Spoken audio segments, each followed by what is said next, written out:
I want attitude. Attitude.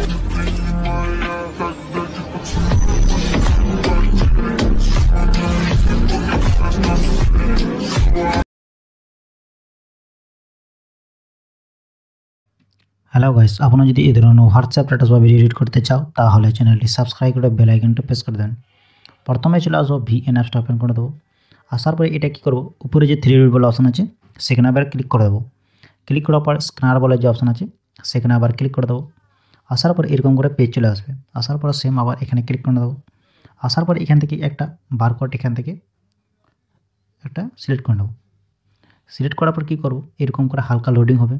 আসার পরে এই যে নিচে যে অপশানটা আছে সেখানে আবার ক্লিক করে দেবো। আসার পর এটাকেও হালকা একটু লোডিং হবে। লোডিং হওয়ার পর এরকম করে পেজ চলে আসবে। তো আমরা এখান থেকে কয়েকটা ফটো এখান থেকে সিলেক্ট করে নেব। তো আমি এখান থেকে কয়েকটা ফটো এখান থেকে সিলেক্ট করে নিই। সিলেক্ট করার পর কী করবো, এই নিচ বলে যে অপশানটা আছে সেখানে আবার ক্লিক করে দেবো। ক্লিক করার পর এইখান থেকে আরেকটু এখান থেকে লোডিং হবে।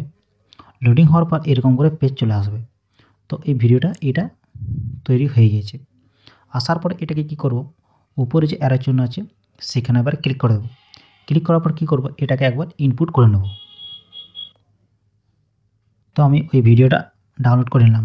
ডাউনলোড করার পর কী করবো, এই যে প্লাস চিহ্ন আছে সেখানে আবার ক্লিক করে দেবো। ক্লিক করার পর এখান থেকে নিউ প্রজেক্টে চলে আসবো। তো আসার পরে এটাকে কী করব, আসার পরে যে ভিডিও বলে অপশান আছে সেখানে ক্লিক করে দেবো। যে ভিডিওটা এখনই ডাউনলোড করলাম সেম ওই ভিডিওটা আবার এখান থেকে অ্যাড করে দেবো।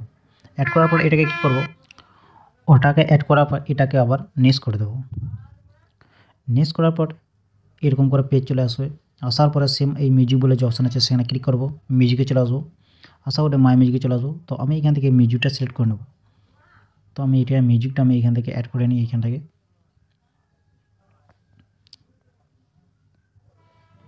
তো এই যে ইউজগুলো যে অপশান আছে সেখানে ক্লিক করে নিও। ক্লিক করার পর এখান থেকে আবার টিক করে দেবো। টিক করার পর এইখান থেকে কী করবো, এইখান থেকে মিউজিকটা অ্যাড করে নেব। একটা ব্ল্যাক স্ক্রিন একটা পিএনজি পাবো, সেটাকে আমরা এখান থেকে ডিলিট করে দেবো। ডিলিট করার পর এটাকে কী করবো, উপরে যে অ্যারো চিহ্ন আছে সেখানে ক্লিক করে এইখান থেকে ভিডিওটা আবার ইনপুট করে নেব।